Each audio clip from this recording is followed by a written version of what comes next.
What is up, y'all? Welcome to episode 16 of the Restored Geeks Podcast. My name is Tristan. I'm Chandler. Yes, and welcome to our podcast where we do analysis from a Christian perspective on differing stories within the media arts. For this one, we're not really doing that. We're doing something a bit different. It is, of course, the spooky month, Halloween and all of that. So we're going to talk about the controversy that comes up every year within Christianity of can Christians celebrate Halloween, but for this one, we're going to talk about how. Well, obviously, we believe that yes, they can, but we're going to talk about how they can. So, while the inspiring philosophy has his days without hearing that Christmas is pagan, yes, we have days without hearing that Christians can't celebrate Halloween. Yes, exactly. Shout out to Inspired Philosophy. He has a lot of really good videos on that, but. Anyway, before we get into all that, we're going to get into what we've been doing this week within geekery stuff. And we'll get into the weekly geek news. So let's start off. Start off with gaming. Me, Battlefield 6. I've been playing it. No, he didn't really play Battlefield 6. He played the login screen for about 2 hours. Yes, it was actually about 30 minutes, but it's a joke. Yeah, it made me mad. I was salty. I'm sick and tired of having to have an account for everything that you try to get on. I remember just getting the good old days of getting into a game and just playing it. That's it. Now I gotta have an account. I gotta link that account. I gotta then wait in a queue because the servers suck. Yeah. But luckily the queue didn't take long. But I was able to play it, and I think it's. What I will say is I'm glad that they learned from Battlefield 2042. Yeah, this launch I've not encountered any bugs. Yeah. I've encountered one, and that's I killed an enemy, and he said, "My people need me," and went flying. Well, I started off with the campaign. I think I'm about halfway through the campaign. It says it's about 5 hours. I've got about 2-3 hours into it. Did you do the second mission? I think I'm on like the fourth mission. Or the third mission where you're on the ground, you're trying to defend the stupid tank from the millions of RPG Yes, and I that tank exploded like 5 times before I finally realized that I've got a. That's when I texted you. I said, if I poke my head out and take an RPG to the tooth, I'm going to throw this controller. Yeah. The only bugs that I've encountered is that like one of the characters in the game, in the campaign, kind of like he was going to open up a door and he floated as he was going to open up the door. His legs didn't move. I say this is a win over the maps that had no collision. Oh yeah, yes. 2042 was awful. The maps was like sniper heaven. Unless you were a sniper, you were not going to have fun with that game. They were way too big. This one is a lot more compact. There's a lot more things to do in the multiplayer. It's really good. I enjoy it so far. The campaign is it's good. It's all right. I kind of feel a little bit of the COD influence. Not COD influence, a little bit of the random female insert influence as well. Yeah, well, a little bit. Yeah. But it also goes by that old war cliche of like 4 guys in a downed helicopter somehow being able to kill 50 soldiers. That's because they're all troopers. Before finally dying. Yeah. And then I could see it coming a mile away because I'm like, they're not going to kill off the main character. Watch it. Those 3 are going to die, and then some helicopter or something's going to come flying. So you know what scene I'm talking about? Yeah. But like in real life, the enemy army would bum rush them, and they would not. They may be able to kill 2 of them, and that's it. They wouldn't bum rush them. They would probably lob a grenade, and it's over. Yeah, true. So, but yeah, it's good so far. Recommend it. Definitely far better than 2042. I'm glad that is.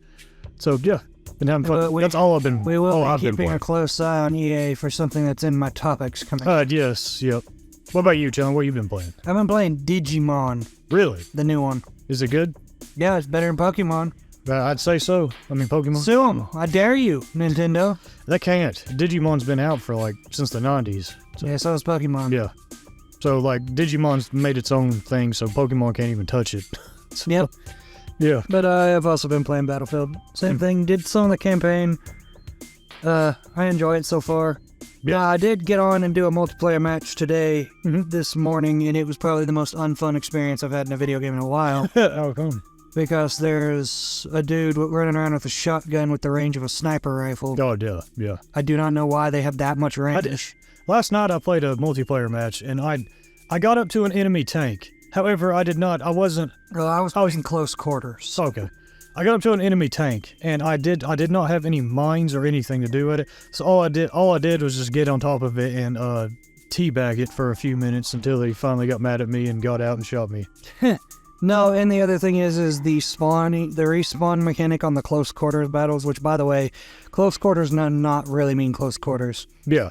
The maps are still massive. It Yeah. just means they're slightly smaller than the actual big maps. Right, yeah. But, Yeah, they're still massive, but they got more to them than just gigantic open area with buildings on the sides. I know, but I'm talking about just close quarters versus the actual main maps. Oh, okay, yeah. But the other issue is this dude has a shotgun that can hit at the range of a sniper rifle. And the respawn is awful. Yes. It kept spawning me right next to him, and he would just immediately pop me. I spawn again, immediately pop me. Spawn again, immediately pop me. Yeah. This went on for like 10 more deaths before it finally decided to put me on the other side of the map. Yeah. Only for him to just run back across, sniper shot me again, and then it happens again. It is incredibly unfun. Fix the spawns. Yeah. All right. Is that it for... Yep. Okay. Now we shall go into the news. Get into the gaming news. Let's go. You have all... No, I haven't. You have one. But unfortunately, it does seem like the Halo CE remake rumors may be true. No, God! No, God, please, no! No! Yeah. Because it has been said that it's being made in Unreal Engine 5. I have multiple issues here. One, if you make it like the TV show, you're a dead company. Exactly. The TV show is awful. That is not Master Chief. Two, you're messing with one of the most beloved games of all time. Exactly. Yeah. Good luck. Yeah. And then three, Unreal Engine 5 needs to be taken out back and shot the same way that the Creation Engine needs to be taken out back and shot. Because every game that comes out with Unreal Engine 5 is an unoptimized, buggy piece of garbage. Yeah, exactly. I'm sick of Unreal Engine 5. We need something better. Mm-hmm. But we talked about EA, keeping a close eye on EA. That is because a Saudi Arabian company has leveraged a buyout price of $55 billion to buy EA. Now, that is a EA, massive amount of money. That is a massive amount of money. The price is insane. The buyout of EA isn't what bothers me. It's a Saudi Arabian company is what bothers me because they are predominantly Islamic. Islam, yeah. And we are very against Islam. Yes. Very against. Not against the individuals. Yeah, we're against the religion. The religion, yeah. There's plenty of individuals on a individual basis that I know that are Muslim. That I work with a guy that's a Muslim, and he's a really nice guy. It's just Islam as a whole is not a nice religion. It isn't. We recommend going and listening to David Wood. David Wood on Apologetic Roadshow, or was it Act 17? Yeah, Act 17 Apologetics or something. Yeah, like that. Yeah. Because he's got a lot where he'll actually read Quran to you. Yes. And the thing is when you actually open your eyes and read the Quran and see what Muslims are supposed to be following, it's evil. Yeah. We pray for the individuals within Islam to come to what we genuinely believe is the real faith in Christianity. Yeah. So that's why we will be keeping a close eye on them. Yeah. But because of that buyout, it's not only us who are worried about a Saudi Arabian company taking over, it's the companies inside of EA itself. The Dragon Age, the Vanguard writers are melting down, crying, "No more the message." They can't put the message in their games anymore, and they think that will kill the company. Oh no! What happened? You can continue to cry because Vanguard was one of the worst games I've ever played. Yeah. On one of my previous podcasts, I said, hey, the gameplay looks good. I'll buy it and play it. I wish I didn't give that game the light of day. at all. Yeah. That game is dog water. Yep. There's literally a part where you walk into a room to a meeting, and the first words that are uttered in this friggin' meeting are, "So I'm non-binary." Yep, exactly. It's awful. And your message is awful. Shut up. Yeah, this stuff being shoehorned in, it's annoying.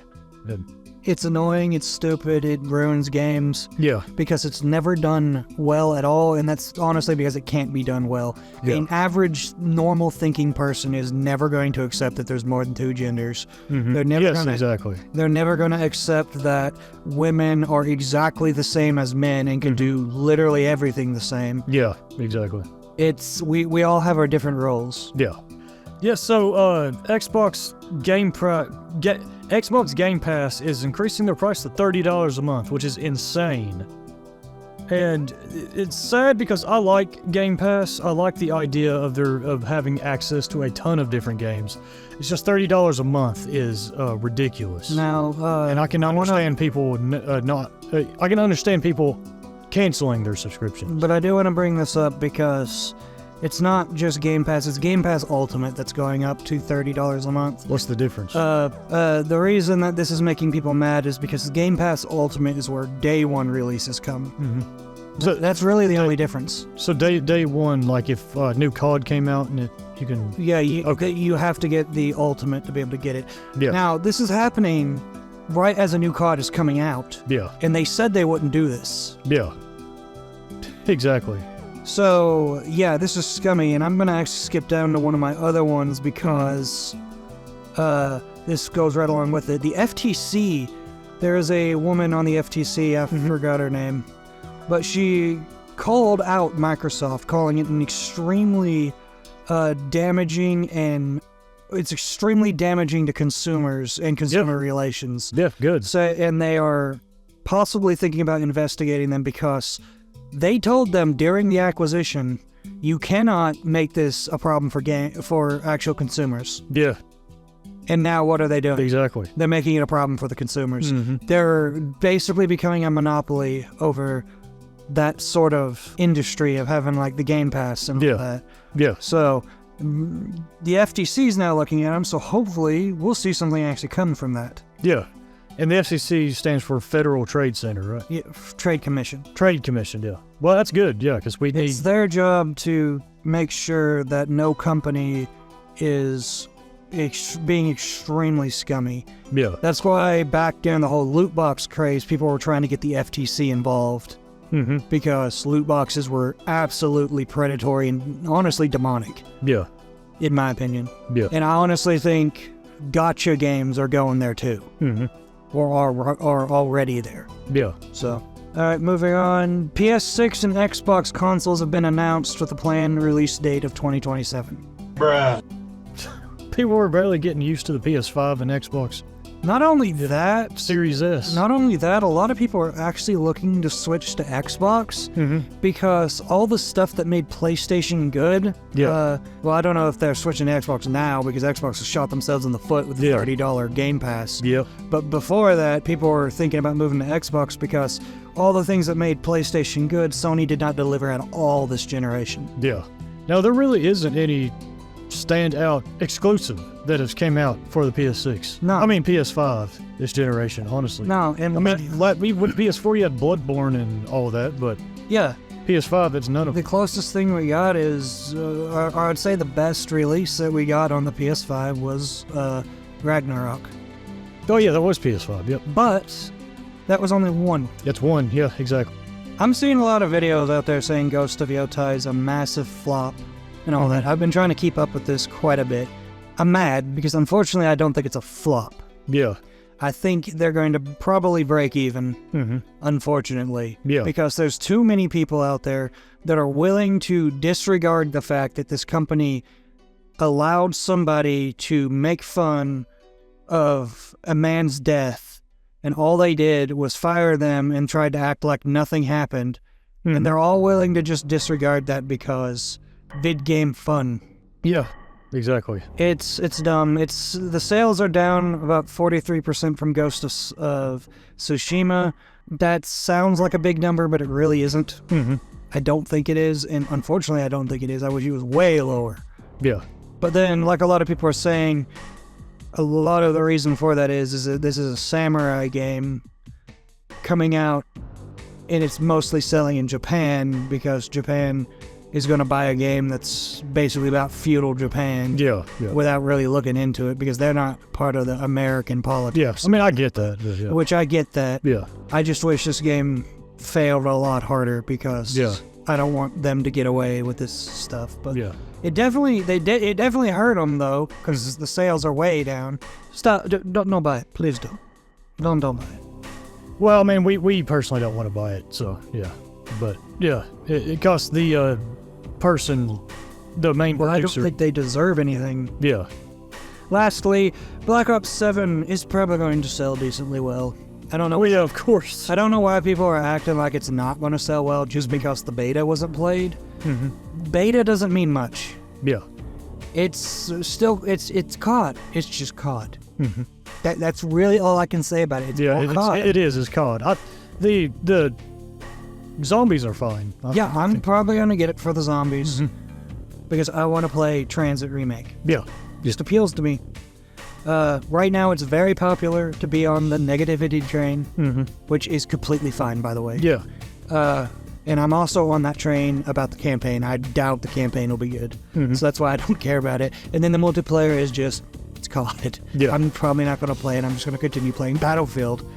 So, but the zombies, but it'll probably sell decently well. The only reason I bring this up is because right now it's very popular for people to just be talking about the sales of Black Ops 7 versus Battlefield. Yeah. So, I mean, of course it's going to sell popular. COD is like what happens with this is that it becomes what's called a socially acceptable game. It's something that lots of people are going to play, and they're playing it for social reasons. Yeah. It's always going to sell well because of that. Lastly, we need you on Verdansk. Oh, yeah.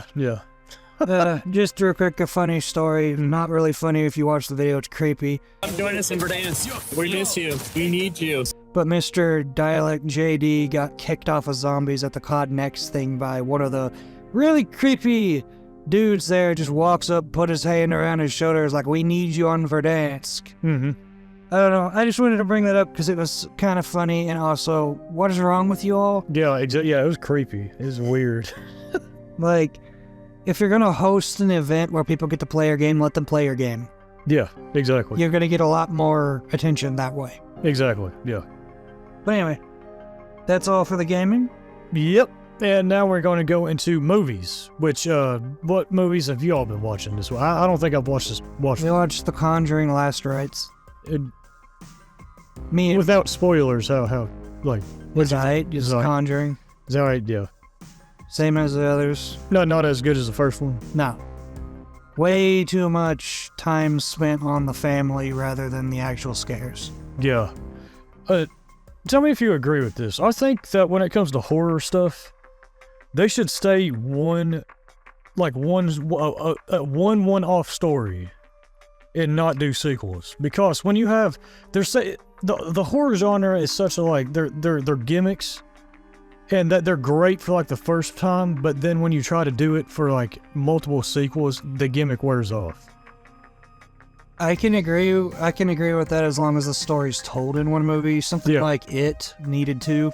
Well, yeah, because it's a really long book as well. So, but yeah, most horror stories either end with happily ever after or instant, or they've lost, they're screwed. Well, I'm talking about take The Strangers for instance. The only good movie out of The Strangers is the first one, and that's because that one ends with they were screwed. Yeah, like I was saying, and when you made the second one, it kind of took that away because you're just kind of expecting it already. Yeah, exactly. Yeah. So that's why I'm saying I'm agreeing with you. Yeah. That's why I said I agree with it as long as the movie's complete. The story is complete. Yeah, the story is complete. Movie. Yeah. Because most of them don't require multiple movies. No. And they're... The reason The Conjuring got them is they go off of the guys that it was actually something that happened. Now, us as Christians can draw that into question. Mm-hmm. Yeah. whether or not this actually happened or not, but we're not getting into that. Yeah. That'll be a whole nother video, or podcast episode. So, Minecraft Movie 2 was announced. Chicken Jockey. July 23rd, 2027, and yes, we will suffer through it for y'all. Lava chicken. Yeah. Lava chicken. We're gonna show up in suits and ties. And 3-piece suits. We're gonna show up in 3-piece suits and scream chicken jockey and start throwing everything. Yes. It's gonna be bad. And set off fireworks. But of course they're making another one. Yeah, of course. Super popular. It made almost $1 billion worldwide. Yep. The only one that I have is that Demon Slayer Infinity Castle has surpassed Superman in the worldwide box office. So Demon Slayer Infinity Castle beat out all the superhero movies this year. That's awesome. I like seeing that. However, I just hope it doesn't cause a whole bunch of slop like American-made anime, because you know how here in the West we see a trend becoming popular and we jump right on it and we turn it into slop. So I hope that does not happen. But I'm glad it beat out all that because I think it deserves it. So yeah. With all that, I guess we'll move into TV shows. What TV shows have you been watching, Chandler? We finished the awful Stranger Things season 3. Yeah, season 3 of Stranger Things is not good. Things happen. They just happen. Yeah. The thing is that season 4 is much better. We should be starting on that tonight. Yeah. And it introduces you to the main villain of the story, and he's actually pretty good. He's a retcon, but he's a retcon that fits, in my opinion. Well, they had to retcon with how bad season 3 was. But if you noticed, Billy, spoiler warnings for anybody listening, Billy, he was talking to, what's her name, 11, and he said, I did all this for you. You can see that as basically, his name is Vecna. You can see that as him talking to her in season 3 right there. So, but yeah, season 4 gets much better of it. So, and we have season 5 coming out in November. You're gonna kill me. Yeah. I did watch the first episode of Smiling Friends season 3. I hate you. You're supposed to wait until we watched it. I went to Joseph's house. We were bored. Decided to watch the first episode. Absolutely hilarious. Yeah. I haven't seen it. I'm not spoiling. I'm just saying it's hilarious. Yeah. It's actually less vulgar than you. No, it's not. It's weird, but I mean, Smiling Friends is pretty vulgar, so just fair warning if you go to watch it. It's funny though. We are so. Yeah. Bruh, I haven't seen it yet, but you were supposed to wait. If you come up before we watch that, we'll watch it with you real quick because it's only 17 minutes. Yeah, So it's a short show. Talk about it. It's hilarious. You could watch season 1 and 2 in like 2 hours. Yeah, we did. Yeah. We put Joseph through it. Yeah. Still, nothing will top the episode where they go to Brazil. We need part 2 of television. We need all part. time. Yes, we need part 2 where they go and then they realize Glep got sent to Egypt for some reason. Yep.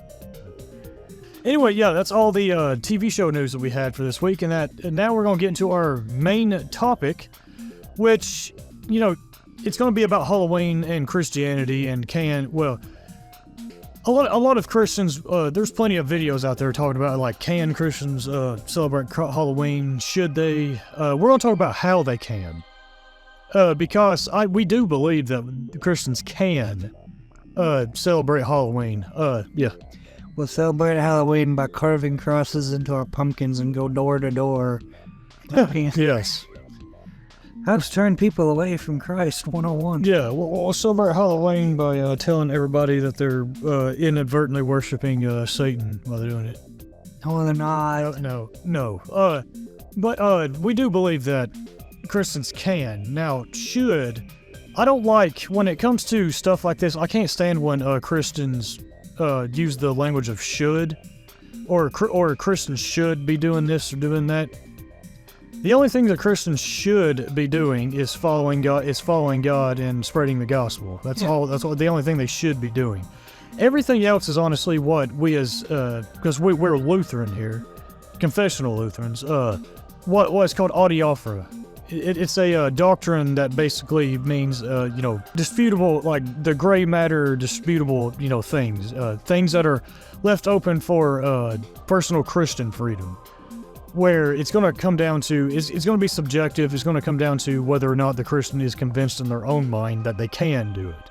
So I think using language of can a Christian do this or that is far better. Because I've seen some Christians, they'll title it like, yes, Christians should celebrate Halloween. I'm like, what do you mean should? They don't have to if they don't want to. It's a completely a subjective, like, Christian freedom thing. When it comes, so we believe that they can celebrate Halloween because Halloween is not entirely bad. There's a mix of good and bad in it. There's a level where I think you can go too far, but yeah, Halloween is. It started off as this Celtic holiday. Now, just because it started off as that, does not mean that it is ultimate. What it is now is ultimately bad. People who say that what it is now, people who say that you can't celebrate it because it started off as a pagan holiday falls into an illogical fallacy called the genetic fallacy. It basically says since this thing had a questionable origin, that means that what it is now is always bad. That's not true whatsoever. And some Christians may have a personal conviction on celebrating Halloween because of the dark imagery, the celebration of like death and fear, spooky things, ghosts, ghouls, all that. And I can understand that. I just do not think that it is something that Christians can't ever do.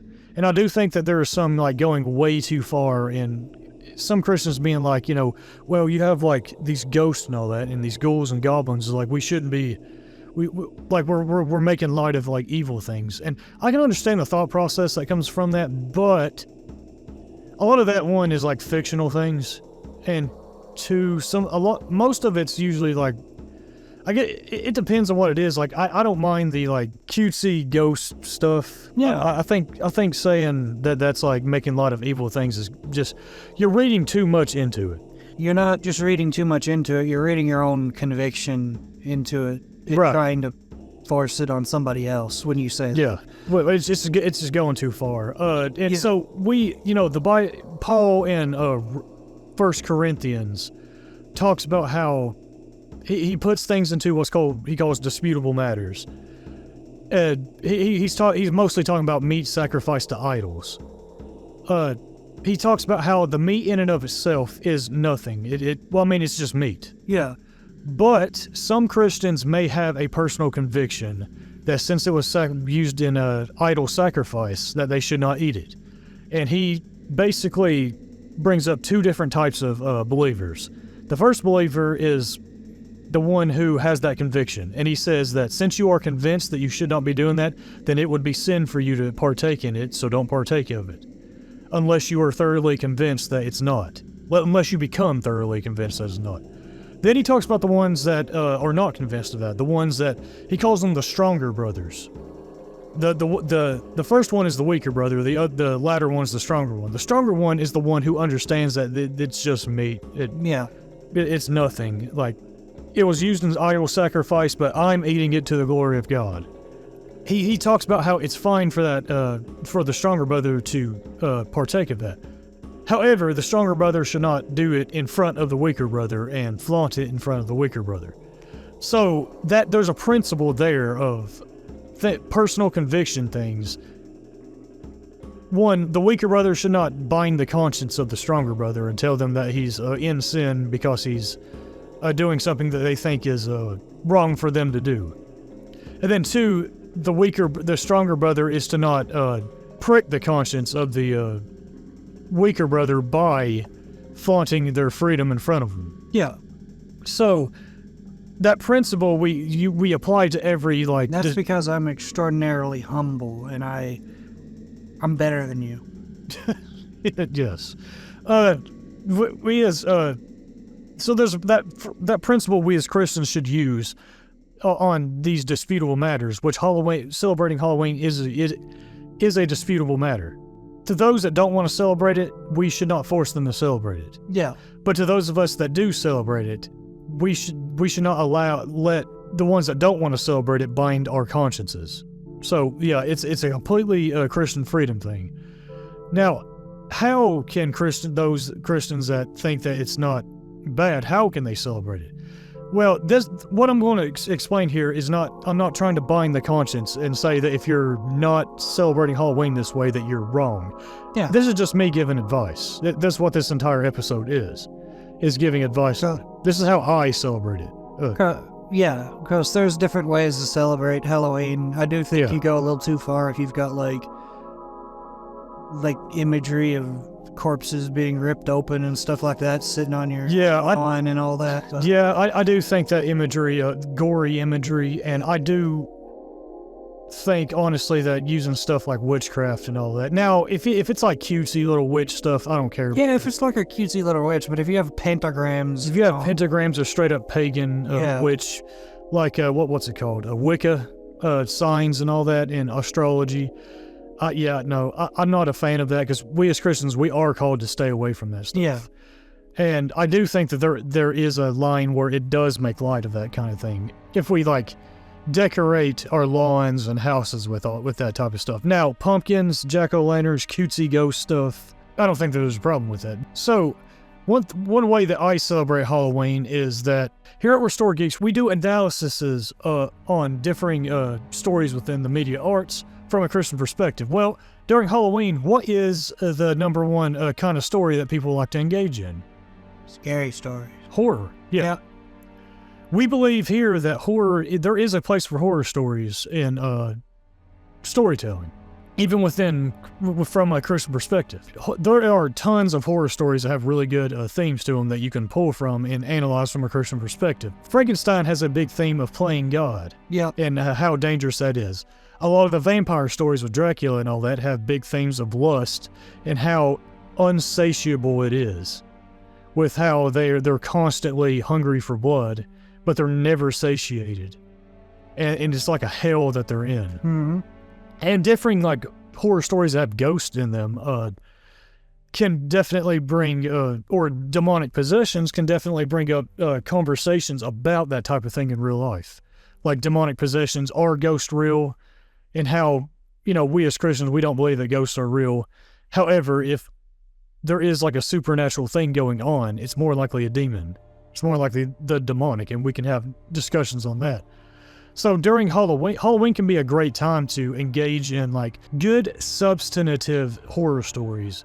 I'm personally not a huge fan of slasher crap and stuff that is just gory for the sake of being gory. The entire story is basically just watch this person kill these people in the gory fashions, and that's it. It's typically that, or it's typically watch this person kill horny, what are supposed to be teenagers that are always having sex. Yes, and to be fair, I'm not opposed to gore at all.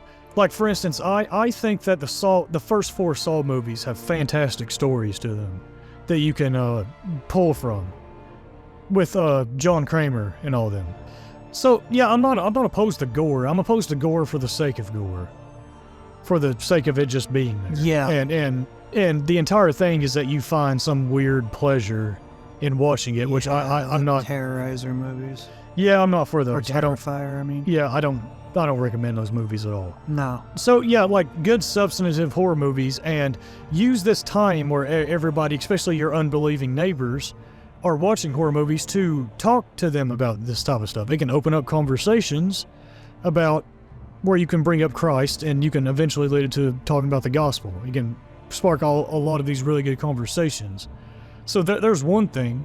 And then, of course, when it comes to trick-or-treating on Halloween Day, going out and using that time to get to know your neighbors, if you're able to do that. Some people work on that. Use that time where you're going door to door, doing the trick-or-treating, taking your kids or whatever, trick-or-treating.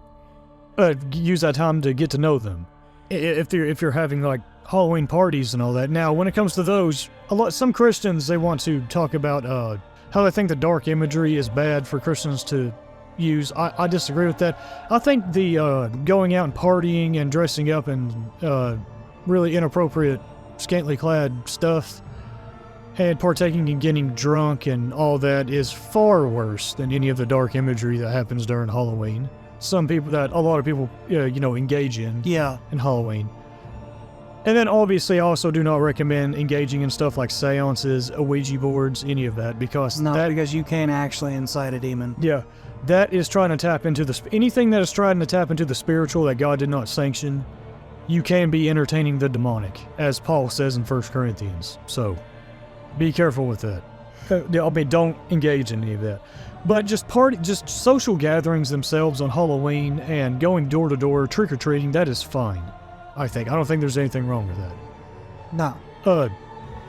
Yeah. So use that to get to know your neighbors. Fantastic way to do that. We do that every year. Yes. With our little setup. Yep. And also, like, when it comes to the imagery, this is something, some people may find this weird, but this is something that I personally do. I like doing this. During Halloween, I have a lot of skeleton stuff around my house. Reason why I like that is that I use this time as kind of like a season of what I call memento mori. You know what that means? Yes. Remember death. Yep. It's a really good, I use it as a way to kind of like have that as like a meditation on that remembering death, remembering that I'm going to die. And so I need to make sure that I make every second that God has me alive count for him and for better serving my neighbors. Some people may find that to be weird. I think it's not. I think that you can use Halloween as a time to do that. So some people may refute and be like, well, why can't you do that any time of the year? Well, you can. To that, I would say you can celebrate Christ's birth any time of the year, but we do it on Christmas anyway. So there's nothing wrong with having a season of doing it. So yeah, that's a little bit of how we here at Restored Geeks believe that we as Christians can celebrate Halloween. Use the time to analyze good substantive horror movies, horror stories, from a Christian perspective that you can actually spark conversations with your unbelieving friends and neighbors with that are going to be engaging in these stories as well during this spooky month. Use trick-or-treating as a time to go out and get to know your neighbors and build connections with them. And you can use, kind of like the death imagery as a season of meditating on, memento mori, remembering death, and all that. So yeah, that's what we do. And that's what we recommend. But what do y'all think? Let us know your all's thoughts in the comments down below. If y'all like the video, make sure to hit that like button. Hit that subscribe if you really like what we do and want to help us out more. It'll support us greatly. Thank y'all for listening or watching. We love y'all. God bless y'all. And we will see you all next time. Peace.